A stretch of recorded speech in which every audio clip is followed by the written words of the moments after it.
Meron ding color pink na to. Sa mga pink girlies dyan. Pag gusto niya ng pink, meron sila. Ito yung receiver. Ikakabit mo to dun sa charging port ng cellphone mo. So, I got the USB Type-C. Kasi, puro Type-C na yung devices ko. Meron ding for lightning.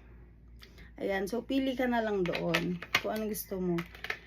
So, ikakabit mo to dun sa phone. Tapos, ipa-power on mo tong mic. Ayan. So, magko-connect na siya ng sabay. Basta i-on mo yung mic. Then, magko-connect na siya agad-agad. Tapos, itong blue naman, is ito yung noise reduction button. Para pag ayaw mong marinig yung paligid na maingay, so, i-click mo yan. Try natin. So, ikakabit ko lang. Medyo tatahimik tayo. Okay, pag kinabit mo na siya,